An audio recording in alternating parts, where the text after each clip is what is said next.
সবাই কেমন আছেন? আলহামদুলিল্লাহ। আমি বিশেষ করে দোয়া চাই আমার মেয়ের জন্য। আমার মেয়ে আদিবা আপনারা জানেন অনেক অসুস্থ। ভাগ্যের ভালো আর মন্দ সব আল্লাহ পাকের ইচ্ছায় হয়ে থাকে। আল্লাহ যেন আমাকে আপনাকে সব কদারাম মাকদুরা আল্লাহর কাছে লিপিবদ্ধ হওয়া, আল্লাহ যেভাবে লিখে রাখছেন এক তিল পরিমাণ আমরা কোনো পরিবর্তন ঘটাতে পারবো না। সব আল্লাহ রাব্বুল আলামিন লিখে রাখছেন। আমাদের কাজ হচ্ছে শুধু চেষ্টা করে যাওয়া। আস-সাইয়ু মিন্না ওয়াল ইতমামু মিনাল্লাহ। চেষ্টা আমাদের পক্ষ থেকে হবে, পরিপূর্ণতা আল্লাহ রাব্বুল আলামিন দান করবেন। আমরা কেউ পরিপূর্ণতা দিতে পারি না। আল্লাহর কাছে দোয়া করা ছাড়া আমাদের হাতে তেমন কিছু থাকে না। চেষ্টাটুকুন আমরা করি। আপনাদের সকলের কাছে দোয়া চাই। এক একজন এক এক রকমের পরীক্ষার মধ্যে আছেন। আল্লাহ রাব্বুল আলামিন প্রত্যেকের পরীক্ষা যেন আল্লাহ তাআলা সহজ করে দেন। পড়ে না আমিন। একটা আয়াতে কারিমা এই সময় আমি সবচেয়ে বেশি মনে করি, ওয়া ইয়ামসাসকাল্লাহু বিদুররিন ফালা কাশিফা লাহু ইল্লা হু ওয়া ইয়ামসাসকা বিখাইরিন ফাহুয়া আলা কুল্লি শাইইন কাদির। একমাত্র যদি কল্যাণ আল্লাহ রাব্বুল আলামিন জানেন, তিনি সেই কল্যাণের সন্ধান দিতে পারেন। আর আল্লাহ রাব্বুল আলামিন যদি আমারে এই বিপদের মধ্যে দেখতে চান, পরীক্ষায় উত্তীর্ণ করতে চান, একমাত্র আল্লাহ রাব্বুল আলামিন এই পরীক্ষা নিতে পারেন, উত্তীর্ণ করতে পারেন। আল্লাহ ছাড়া কেউ আপনার পরীক্ষা থেকে উত্তীর্ণ করতে পারে না। মাখলুকের হাতে তেমন কিছুই নেই। এজন্য সবাই আমরা সবার জন্য দোয়া করি। মুমিনদের বিষয়টা বড় আশ্চর্যজনক। নবী করিম সাল্লাল্লাহু আলাইহি সাল্লাম বলছেন, মুমিনদের বিষয়টা বড় আশ্চর্যজনক। ইন্না আমরাহু কুল্লাহু খায়র। মুমিনদের পুরা জীবনটা আল্লাহ তাআলা কল্যাণের মধ্যে রাখছেন। যখন মুমিন বিপদে পড়ে যায়, ওই অবস্থায় মুমিন আল্লাহর উপরে সবর করে। বিপদে মুমিনের হাতিয়ার হচ্ছে সবর করা। এই সবরের কারণে আল্লাহ রাব্বুল ইজ্জাতুল জালাল মুমিনের বিপদটাকে আল্লাহ তাআলা বহু গুণ বাড়িয়ে নিয়ামতে পরিপূর্ণ করে, কখনো কখনো পরীক্ষা অনেক কঠিন নিয়ে নিয়ামত দিয়ে পরিপূর্ণ করে বিপদ থেকে আল্লাহ তাআলা হেফাজত করেন। আল্লাহু আকবার। মুমিন যখন আবার খুশিতে থাকে, আনন্দে থাকে, তখনও আল্লাহকে ভুলে থাকে না। আল্লাহকে স্মরণ করার কারণে মুমিনের নিয়ামতকে আল্লাহ তাআলা বাড়িয়ে দেন। হাদিসের মধ্যে আসছে, আউয়ালু মান ইউদআ ইলাল জান্নাল হামিদুন। আল্লাহর জান্নাতের ভিতরে প্রথম কাতারের জান্নাতে যাবে, আল্লাহর জান্নাতের মেহমান হবে আল হামিদুন। প্রশংসাকারী যারা হবে, আল্লাযীনা ইয়াহমাদুনাল্লাহ ফিস সাররাই ওয়াদ দাররা। সুখে দুঃখে, কষ্টে আনন্দে, জীবনের বাঁকে বাঁকে যারা প্রশংসা করবে, ডেকে ডেকে যিনি জান্নাতের প্রথম কাতার দিয়ে দিবেন তিনি কে? জান্নাতের প্রথম কাতারে যদি যেতে হয়, বিপদে মুসিবতে আল্লাহর প্রশংসা আদায় করা লাগবে। আল্লাহ রাব্বুল ইজ্জাতুল জালাল আমাকে আপনাকে কত রকম পরীক্ষার মধ্যে রাখছেন। এক একজনের পরীক্ষার সঙ্গে আরেকজনের পরীক্ষার প্রশ্নের কোনো মিল নেই। প্রশ্নের ভিন্নতা থাকা সত্ত্বেও মুমিন জীবনে পরীক্ষা আসবেই, কোনো না কোনো পরীক্ষা আসবেই। আসাদ্দুন নাসি বালাআন আল আম্বিয়া সুম্মাল আমসাল ফাল আমসাল। সবচেয়ে বড় পরীক্ষা আল্লাহ তাআলা নবীদের থেকে নিয়েছেন। এরপর সুম্মাল আমসাল ফাল আমসাল। যে যত বেশি দিন মানবে আল্লাহ তাআলা তাকে পরীক্ষা নিবে। এই পরীক্ষার মধ্য দিয়ে আল্লাহ তাআলা উত্তীর্ণ করবেন। নবী করিম সাল্লাল্লাহু আলাইহি সাল্লামের জীবনের দিকে তাকান। শুধু ফাতেমা রাদিয়াল্লাহু তাআলা আনহা ছাড়া নবীজির সব সন্তান নবীজির আগেই দুনিয়া থেকে চলে গেছেন। বিষয়টা সহজ না কঠিন? কিরকম কঠিন একটু চিন্তা করেন। 7 জন সন্তান, এর মধ্যে শুধু ফাতেমা রাদিয়াল্লাহু তাআলা আনহা ছাড়া সবাই নবীজির আগেই নবীজির চোখের সামনে দুনিয়া থেকে চলে গেছেন। সন্তানের এই লাশের বোঝাটা নবীজির কাঁধের মধ্যে কত ভারী ছিল। নবীজি সব জায়গায় সবর করছেন। 16 কিংবা 17 মাস বয়সে ইব্রাহিম যখন চলে গেছেন, নবীজির সন্তান, নবীজি এত বেশি কাঁদছেন। ইন্নাল আইনা তাদমা ওয়াল কলবা ইয়াহজান, নবীজি বলছেন চোখগুলা অশ্রুসিক্ত হয়, অন্তরটা চিন্তায় ভরে যায়। আল্লাহর ব্যাপারে এমন কিছু বলা যাবে না যেটাতে আল্লাহ বেজার হবে। এজন্য মুমিন জীবনে সবর হচ্ছে সবচেয়ে বড় একটা পাওয়ার। যে যত বেশি সবর করবেন আল্লাহ তাআলা দুনিয়া আখিরাতে তাকে তত বেশি কল্যাণ দিবেন। দুনিয়া আখিরাতের কল্যাণ যদি আমরা কামনা করি, সবর করা লাগবে দুনিয়ার জীবনে। এই পৃথিবীতে বাঁচতে গেলে তাকদীরে বিশ্বাসী হতে হয়।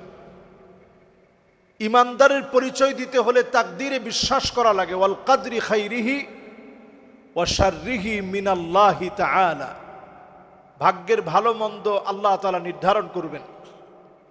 এই তাকদীরটা 2 প্রকার, একটা মুবরাম, একটা মুআল্লাক।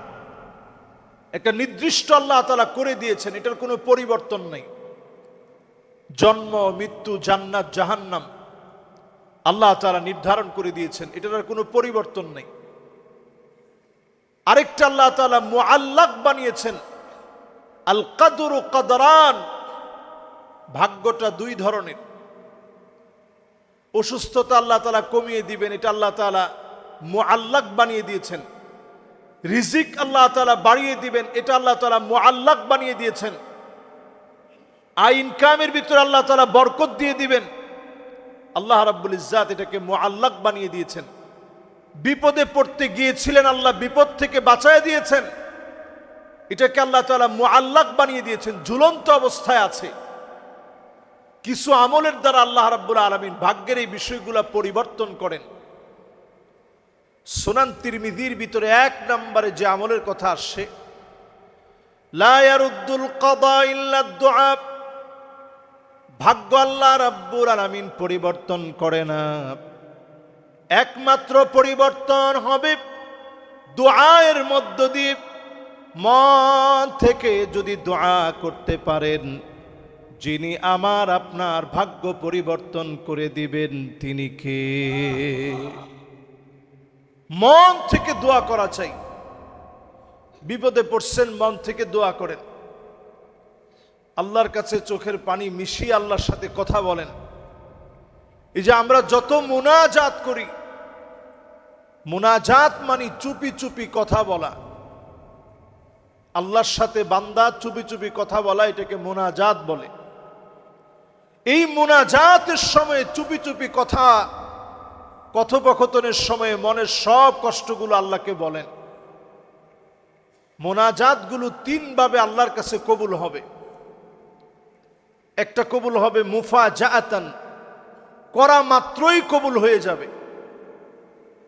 আরেকটা মুনাজাত কবুল হবে তৎক্ষণাৎ কবুল হয়নি, 1 বছর, 2 বছর, 3 বছর, 10 বছর পরে আল্লাহ তাআলা মুনাজাত কবুল করছেন। আরেকটা মুনাজাত আল্লাহ তাআলা আখিরাতের জন্য রেখে দিবেন। সেদিন বান্দার যখন নিয়ামতের প্রয়োজন হবে, আমলের শত সহস্র ত্রুটি বিচ্যুতির ভিতরে আল্লাহ তাআলা সেই মুনাজাতগুলোকে হাজির করবেন। অসংখ্য নিয়ামত শুধুমাত্র দোয়ার কারণে আল্লাহ দান করে দিবেন। বলেন আল্লাহু আকবার। এজন্য মুনাজাতে আল্লাহর সাথে কথোপকথন, আল্লাহর সাথে বেশি বেশি চাওয়া। নামাজের সিজদার মধ্যে যখন যাবেন, আকরাবু মা ইয়াকুনুল আবদ মির রাব্বিহি ওয়া হুয়া সাজিদুন ফাকসিরুদ দুআ, অধিক পরিমাণে সেজদা অবনত হন, মনের চাওয়া পাওয়া গুলা আল্লাহকে বলেন। চাইতে দেরি হবে, যিনি দিতে দেরি করবেন না তিনি কে? মনে মনেই বিশ্বাসটুকুন অর্জন করেন, সব দোয়া আল্লাহ তাআলা কবুল করছেন, কোনো দোয়া বাদ নাই, সব দোয়া কবুল হয়েছে এবং দোয়া কবুল হবে এটা বিশ্বাস নিয়ে দোয়া করেন। এক নাম্বার ভাগ্য পরিবর্তন হয় দোয়ার মধ্য দিয়ে।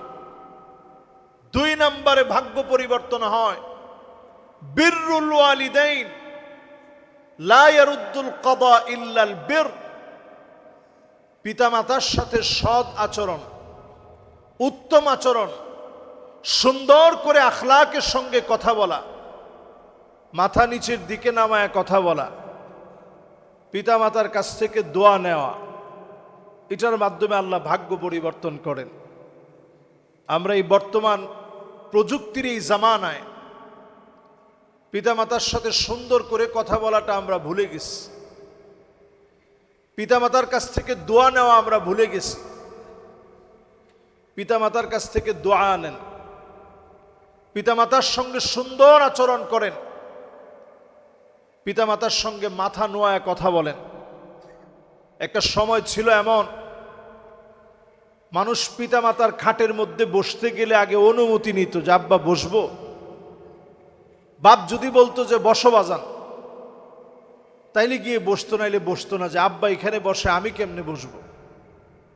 শ্রদ্ধা সম্মানের জায়গা ছিল এমন। যত দিন যাচ্ছে কিয়ামতের সন্নিকটে আমরা পৌঁছাচ্ছি, ইয়াতাকারাবুজ জামান, জমানা কেমন যেন সংকুচিত হয়ে যাচ্ছে, সময় তার বরকত হারিয়ে ফেলছে। এই যে কোন দিক দিয়ে সপ্তাহগুলো চলে গেল, আমার নিজের কাছে মনে হচ্ছে সেই দিন জুমা পড়ায় আপনাদের কাছ থেকে বিদায় নিয়ে গেলাম, অসুস্থতার কারণে একটা জুমায় আসতে পারি নাই, সন্তানকে নিয়ে বিদেশে ছিলাম, দুইটা জুমায় আপনাদের সামনে হাজির হতে পারি নাই। কোন দিক দিয়ে সময়গুলো চলে গেল, জমানা সংকুচিত হয়ে গেছে। এই সময়ে তাকালে দেখা যায় হাত্তা ইয়াকতুলা বাহু, পিতা মাতার গায়ে সন্তান আঘাত করবে, পিতা মাতাকে সন্তান কষ্ট দিবে, যন্ত্রণা দিয়ে কথা বলবে, অমূলক আচরণ সন্তান হয়ে পিতা মাতার সঙ্গে করবে। আপনি যদি সন্তান হয়ে পিতা মাতাকে কষ্ট দিয়ে কথা বলেন, জেনে রাখবেন অবশ্যই যিনি আপনার উপরে রাগান্বিত হয়ে যাবেন তিনি কে? নিশ্চিত আপনি জেনে রাখেন মালিক আপনার উপরে রাগান্বিত হয়ে যাবে। আপনি জীবনে যত পড়াশোনা করছেন, যত বড় সার্টিফিকেট আপনি নিয়েছেন, সফলতার চূড়া সুই সুই অবস্থা আপনার জীবনে, কিন্তু পিতামাতার দোয়া আপনার জীবনে নাই, কোনো না কোনো একটা জায়গায় আপনি ধরা খেয়ে যাবেন। আপনার কাছে মনে হবে যে আমার মা হয়তো আমার ব্যবহারে কষ্ট পেয়ে বদদোয়া করেছিলেন। মা বাপ বদদোয়া করা লাগে না, বাপ বদদোয়া দেওয়া লাগে না, মা বদদোয়া দেওয়া লাগে না। এটা এমন একটা জায়গা, মা বাপ কষ্ট পেলে আল্লাহ তাআলা নিজে কষ্ট পান, মা বাপ যদি খুশি হয় আল্লাহ নিজে খুশি হন। বলেন আল্লাহু আকবার। এজন্য কথা বলার সময় ঘাটটা নোয়ায় কথা বলা, মা বাবা কথা বললে জি উত্তরে কথার সম্বোধনে, জি উত্তরে অভিবাদন জানানো, উত্তর দেওয়া, সম্মানসূচক শব্দ চয়ন করা। কিয়ামতের আগে এমন একটা সময় আসবে সন্তান পিতামাতার গায়ে আঘাত করবে। আমরা দেখছি হজ করতে গেছে অথবা উমরার একটা দৃশ্য, সেইখানে গিয়ে পর্যন্ত বৃদ্ধ বাবার গায়ে সন্তান আঘাত করতেছে। পুলিশ এসে কোনো রকম সন্তানের হাত থেকে বাপকে ছুটায় নিস। এই দৃশ্যগুলা যখন আমরা দেখি, নবীজির এই হাদিস আমাদের চোখের সামনে চলে আসে। আজ থেকে 1450 বছর আগে পেয়ারা হাবিব আজ থেকে 1450 বছর আগে বলে গেছেন, সন্তান কর্তৃক পিতামাতা নির্যাতনের শিকার হবে, জুলমের শিকার হবে, সন্তান পিতামাতার গায়ে আঘাত করবে। মাআযাল্লাহ, আল্লাহ মাফ করুক। দৃশ্য যখন এমন হয়ে যাচ্ছে, সন্তানদের জন্য নসিহা করা দরকার। ছোটবেলা থেকেই তাদের হকটুকুন পিতামাতা হিসেবে আদায় করা দরকার। দিন শেখানো দরকার, আল্লাহকে চিনানো দরকার, কোরআন পড়ানো শেখানো উচিত। আল্লাহ রাব্বুল ইজ্জাতুল জালাল যেই কারণে ভাগ্য পরিবর্তন করেন, এর 1 নাম্বারটা দোয়া, 2 নাম্বারটা পিতামাতার সাথে সুন্দর আচরণ, 3 নাম্বার হাদিসের ভিতরে পাওয়া যায়, সেই বুখারীতে আসছে, মান আহাব্বা আইয়ুবসাতা লাহু ফি রিজকিহি ওয়া আইয়ুনসা লাহু ফি আথারিহি ফালইয়াসিল রাহিমাহু। কেউ যদি চায় যে তার রিজিকটা বেড়ে যাক, তার হায়াতের ভিতরে আল্লাহ তাআলা বরকত দিয়ে দেখ, ফালইয়াসিল রাহিমাহু, আত্মীয়তার সাথে সে যেন সুন্দর আচরণ করে। আত্মীয় স্বজনের সঙ্গে যদি সুন্দর আচরণ করেন, আপনার ভাগ্য যিনি বদলায় দিবেন তিনি কে? এই ভাগ্য বদলায় দেওয়ার কয়েকটা অর্থ আছে। আপনার হায়াত তো আল্লাহ তাআলা নির্ধারণ করে রাখছেন কয়দিন আপনি বাঁচবেন, কিন্তু অল্প ক্ষুদ্র জীবনে হয়তো আপনার হায়াত ছিল মাত্র 40 বছর। এই 40 বছরের জীবনে আল্লাহ তাআলা এমন কাজ আপনার দিয়ে করাবেন, 80 বছর বাঁচলে যে কাজ হতো 40 বছরে আল্লাহ তাআলা এর চেয়ে বেশি বরকত আল্লাহ দান করে দিবেন। সুবহানাল্লাহ। এই জন্য আত্মীয় স্বজনের খোঁজ খবর নেওয়া, আত্মীয় স্বজন কে কোথায় কিভাবে আছে তাদের একটু খোঁজ খবর নেওয়া, যাদেরকে যাকাতের অর্থ দেওয়া যায় তাদেরকে যাকাতের অর্থ হলেও দেওয়া। আমরা অনেকে মনে করি যে আত্মীয় স্বজনদের যাকাত দেওয়া যাবে কিনা। আপনার নিজের ভাই, আপনার নিজের বোন, আপনার নিজের ফুফু, আপনার নিজের আত্মীয় স্বজন, চাচা, খালা, মামা যারা আছে, সবাইকে আপনি যাকাতের অর্থ দিতে পারবেন, বলা দরকার নেই। আপনি বলবেন যে হাদিয়াটুকুন রাখেন। যাকাতের এই অর্থ আপনি যে দিলেন, তাদের খোঁজ খবর নিলেন, তাদের সঙ্গে আপনি ফোনে কথা বললেন, আল্লাহ পাক এতটুকুন আমলের কারণে আল্লাহ পাক রিজিকের ভিতরে বরকত দিয়ে দিবেন। আল্লাহু আকবার। এরপরে আল্লাহ রাব্বুল আলামিন রিজিকের ভিতরে বরকত বাড়ায়া দিবেন, হায়াতের ভিতরে বরকত বাড়ায়া দিবেন, অসংখ্য বিপদ আপদ থেকে হেফাজত করবেন। ছোট্ট যে আমল করার মধ্য দিয়ে, সে আমলটার নাম হলো ইস্তিগফার। আস্তাগফিরুল্লাহ, আস্তাগফিরুল্লাহ, আস্তাগফিরুল্লাহ বেশি বেশি পড়বেন। বালা মুসিবত থেকে যিনি বাঁচায়া দিবেন তিনি কে? জবানটার ভিতরে ইস্তিগফারকে সবসময় সঙ্গী বানায় নেওয়া। আলাল আকাল সর্বনিম্ন হলেও প্রতিদিন 100 বার যেন আমরা আস্তাগফিরুল্লাহ আস্তাগফিরুল্লাহ পড়ি। 100 বার আস্তাগফিরুল্লাহ পড়তে সময় লাগবে কতক্ষণ? একটু বলেন তো দেখি কতক্ষণ লাগতে পারে? মাশাআল্লাহ, একেবারে খুব ভালো করে যদি পড়েন 5 মিনিট সময় লাগবে। আস্তাগফিরুল্লাহ আস্তাগফিরুল্লাহ আস্তাগফিরুল্লাহ, এইভাবে যদি ভেবে চিন্তে যদি আপনি পড়েন 5 মিনিট সময় লাগবে। তাড়াহুড়া করে যদি পড়েন তাহলে ধরেন 2-3 মিনিট লাগবে। এর চাইতে যদি আরো তাড়াহুড়া করে পড়েন তাহলে 1 মিনিটের কম সময়ে আপনি 100 বার পড়তে পারবেন, বেশি সময় লাগবে না। 60 সেকেন্ডে 60 বার আপনি পড়তে পারবেন। এই দরুদ শরীফ যদি আপনি দরুদ শরীফটা যদি পাশাপাশি পড়েন, সাল্লাল্লাহু আলাইহি ওয়াসাল্লাম, সাল্লাল্লাহু আলাইহি ওয়াসাল্লাম, এই যে জুমাবারে আপনি পড়লেন, একদিকে দরুদ শরীফ, অন্যদিকে ইস্তেগফার, এটাকে যদি সঙ্গী বানায় নেন, অনেক বড় বড় বিপদ আমার জীবনে আমি দেখছি, অনেক বড় বড় বিপদে পড়ছি। ইস্তেগফার আর দরুদ শরীফের দ্বারা আল্লাহ তাআলা বিপদটা কাটায় দিয়েছে।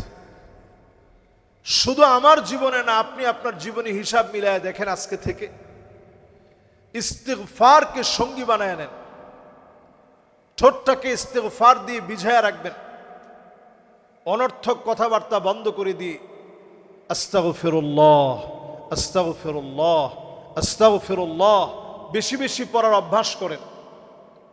পারলে 200 বার পড়লেন, এরপরে বেশি পারলে 300 বার পড়লেন, 1000 বার আপনি ইস্তেগফার পড়লেন।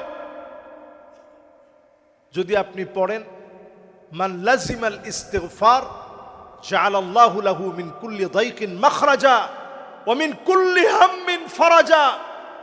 যত বড় বিপদ হোক আল্লাহ পাক বিপদ দূর করে দিবেন, বের হওয়ার রাস্তা আল্লাহ তাআলা নিজে বের করে দিবেন। আল্লাহু আকবার। এজন্য বেশি বেশি করে দরুদ শরীফ পড়া, ইস্তেগফার পড়া, এটা 4 নাম্বার।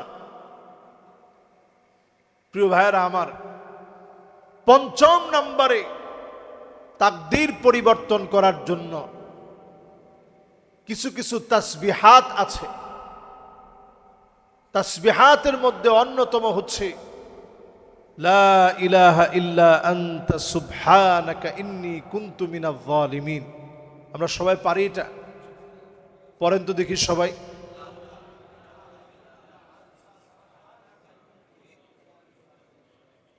মাশাআল্লাহ। এই দোয়াটারে আমরা বাংলাদেশে কি দোয়া বলি? মাশাআল্লাহ, দোয়ায়ে ইউনুস। এই দোয়াটা ইউনুস আলাইহিস সালাম কোথায় পড়ছেন? মাছের পেটের ভিতরে। একে তো সমুদ্রের গহীন সমুদ্রের অন্ধকার, আরেক তো রাতের অন্ধকার, আরেক তো মাছের পেটের ভিতরের অন্ধকার। 3 অন্ধকারের ভিতরে নবী ইউনুস আলাইহিস সালাতু সালাম পড়ে গিয়ে আল্লাহর কাছে বলতেছিলেন, লা ইলাহা ইল্লা আনতা সুবহানাকা ইন্নী কুনতু মিনাজ জালিমিন। দোয়া আল্লাহর কাছে কবুল হয়ে গেছে, দোয়া আল্লাহর কাছে কবুল হয়ে গেছে। এটাকে যদিও আমরা দোয়ায়ে ইউনুস বলি, এটা শুধুমাত্র দোয়ায়ে ইউনুস নয়, এটার মধ্যে 3টা অংশ আছে। প্রথম অংশ হচ্ছে লা ইলাহা ইল্লা আনতা, আল্লাহ আপনি ছাড়া কোনো ইলাহ নাই। তাওহীদের মূল কথা এটা। তার মানে যেই কোনো দোয়ার ভিতরে যদি আপনি তাওহীদকে সামনে এনে দোয়া করেন, আল্লাহ আপনি ছাড়া কেউ নাই, যিনি দোয়া কবুল করবেন তিনি কে? কিন্তু আমরা অনেক সময় বলি যে ইনশাআল্লাহ আল্লাহর রহমতে মুর্শিদের দয়ায় আপনার বিপদ দূর হবে। নাউজুবিল্লাহ তো সবাই বলেন নাই? অনেকের কাছে কি এখনো মনে হয় যে মুর্শিদ আপনার বিপদ দূর করতে পারে? বিপদ দূর করেন কে? নবী ইউনুস আলাইহিস সালাতু সালাম মাছের পেটের ভিতরে এই দোয়ার ভিতরে বোঝায় দিলেন, কোন মুর্শিদ, কোন পীর, কোন বুজুর্গ, কোন ব্যক্তি কারো কোনো কিছু পরিবর্তন করতে পারেন না। পারেন কে? এজন্য এই দোয়ার 3টা অংশ। প্রথম অংশ হচ্ছে তাওহীদ। যত দোয়া জীবনে করবেন ওই দোয়ার ভিতরে যেন তাওহীদ থাকে, শিরক যেন না থাকে। মুর্শিদের দয়ায়, মুর্শিদের মায়ায় বেঁচে আছি, জায়েজ না নাজায়েজ? শিরক। এজন্য পরিষ্কার এই জাতীয় কথা থেকে দূরে থাকতে হবে। দোয়া হতে হবে লা ইলাহা ইল্লা আন্ত, আল্লাহ আপনার দয়ায় বেঁচে আছে, আল্লাহ আপনার মায়ায় আল্লাহ বেঁচে আছে। মুর্শিদ খাওয়ায় দেখে খাই, না আল্লাহ খাওয়ায় দেখে খাই? অনেকে বলে যে দয়াল মুর্শিদে খাওয়ায় রাখছে। কোন দয়াল মুর্শিদ আপনারে খাওয়ায় না, খাওয়ায় কে? এই বিশ্বাস নবী ইউনূস আলাইহিস সালামের দোয়ার প্রথম অংশ থেকে শেখা দরকার। এরপরে সুবহানাক, আল্লাহর তাসবিহ। আল্লাহ আপনি বড় পবিত্র, আল্লাহ আপনি পবিত্রতম সত্তা, আল্লাহ আপনার জাতে পাকের কসম, আপনার তাসবিহ ছাড়া কোনো তাসবিহ নেই। এরপরে বললেন ইন্নী কুনতু মিনাজ জালিমিন, স্বীকৃতি দিলেন আল্লাহ আমি অনেক গুনাহগার, আল্লাহ আমি অনেক অন্যায় করে ফেলছি। এটা 3 নাম্বার অংশ। তো যেই দুআর ভিতরে তাওহীদ থাকবে, যেই দুআর ভিতরে তাসবিহ থাকবে, যেই দুআর ভিতরে নিজেকে আন-নাদাম, লজ্জিত করে আল্লাহর সামনে আত্মসমর্পণ করার নীতি থাকবে, ওই দোয়া যিনি কবুল করে নেবেন তিনি কে? নবী ইউনূস আলাইহিস সালামের দোয়া মাছের পেটে আল্লাহ তাআলা কবুল করলেন। আজকে আমি আপনি এই দোয়াটা পড়ি, ইখলাসের সাথে এই তাসবিহাতগুলো পড়েন। লা হাওলা ওয়ালা কুওয়াতা ইল্লা বিল্লাহিল আলিয়্যিল আযীম। পারি আমরা? পড়েন তো সবাই।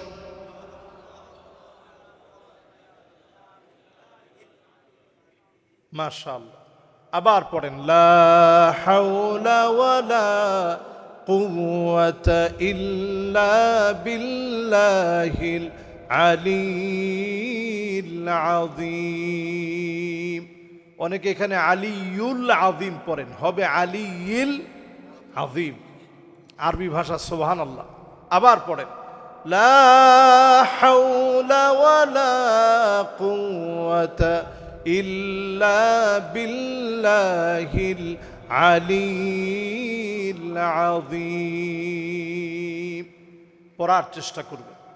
আল্লাহ পাক এর মধ্য দিয়ে ভাগ্য পরিবর্তন করেন। আল্লাহ রাব্বুল ইজ্জাতুল জালাল ভাগ্য পরিবর্তন করেন দান সদকার মাধ্যমে। আস-সাদাকা তাদফাউল বালা, তাবরানীতে হাদিস আসছে, নবী করিম সাল্লাল্লাহু আলাইহি সাল্লাম বলছেন দান সদকা ওইভাবে করে বিপদ মিটিয়ে দেয়, কোন জায়গায় আগুন জ্বললে যেভাবে পানি ডাললে নিভতে পারে, পানি ডাললে যেমন নিবার সম্ভাবনা আছে, বিপদ মুসিবতে পড়ে গেছেন, আল্লাহর জন্য কিছু দান খায়রাত করেন, যিনি বিপদ মুসিবত মিটায় দিবেন তিনি কে? এই যে আমলগুলার কথা বললাম সবগুলাই সহজ না কঠিন? সব সহজ, আমাদের হাতের মুঠোর ভিতর আল্লাহ দিছেন। এই জন্য তাকদীরকে দোষারোপ না করে, তাকদীরের দোষ না দিয়ে, তাকদীরকে দোষ না দিয়ে এই আমলগুলো বেশি থেকে বেশি করা, আল্লাহর কাছে সাহায্য চাওয়া। আপনি কদ্দুর খাবেন আল্লাহ তাআলা লিখে রাখছেন। একটা দানা থাকা পরিমাণ সময় আল্লাহ রাব্বুল ইজ্জাতুল জালাল আপনার জীবনে মৃত্যু দিবেন না। আল্লাহ তাআলা যা লিখে রাখছেন হায়াত আর মৌত, সারা দুনিয়া মিলে কাউকে হায়াত দিতে পারে না, সারা দুনিয়া মিলে কাউকে মৃত্যু দিতে পারে না। হায়াত আর মৌত যিনি নির্ধারণ করে রাখছেন তিনি কে? বিজ্ঞান এখানে মাথা নত করে ফেলছে, সায়েন্স টেকনোলজি এখানে মাথা নত করে ফেলছে। এই জায়গাতে সবার বক্তব্য এক যে এখানে কারো হাত নেই। আস্তিক বলেন আর নাস্তিক বলেন, এই পৃথিবীর সবচেয়ে বড় সত্য, মহাসত্য, ধ্রুব সত্য হচ্ছে হায়াত আর মৌত একমাত্র যার হাতে তিনি কে? আল্লাহ তাআলা। এই জন্য আল্লাহর গোলাম হই, প্রতিনিয়ত আল্লাহর দিকে আসি। আল্লাহ তাআলা কখনো কখনো বান্দারে পছন্দ করে পরীক্ষা নেন, যাতে করে যেই জায়গাটায় আপনি যাওয়ার কথা ছিল আপনার আমল দিয়ে আপনি যেতে পারেন নাই, যেই জায়গায় আল্লাহ আপনারে দেখতে চাইছেন আপনার আমল দিয়ে হয়তো আপনি পৌঁছাইতে পারেন নাই, এজন্য আল্লাহ ছোটখাটো পরীক্ষা নিয়ে ওই জায়গাটায় আল্লাহ আপনারে বসাইতে চায়, ওই জায়গাটায় আল্লাহ আপনাকে নিতে চায়। এজন্য মাঝে মাঝে আল্লাহ তাআলা পরীক্ষা নেন।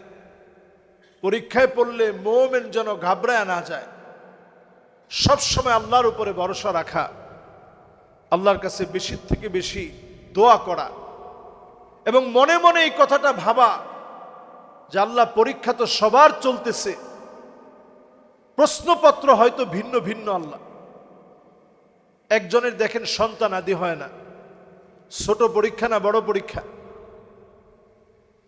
একজনের হয়তো সন্তানটা হইছে আতফালুল মুআওয়াকিন, সন্তানটা প্রতিবন্ধী হইছে, ছোট পরীক্ষা না বড় পরীক্ষা।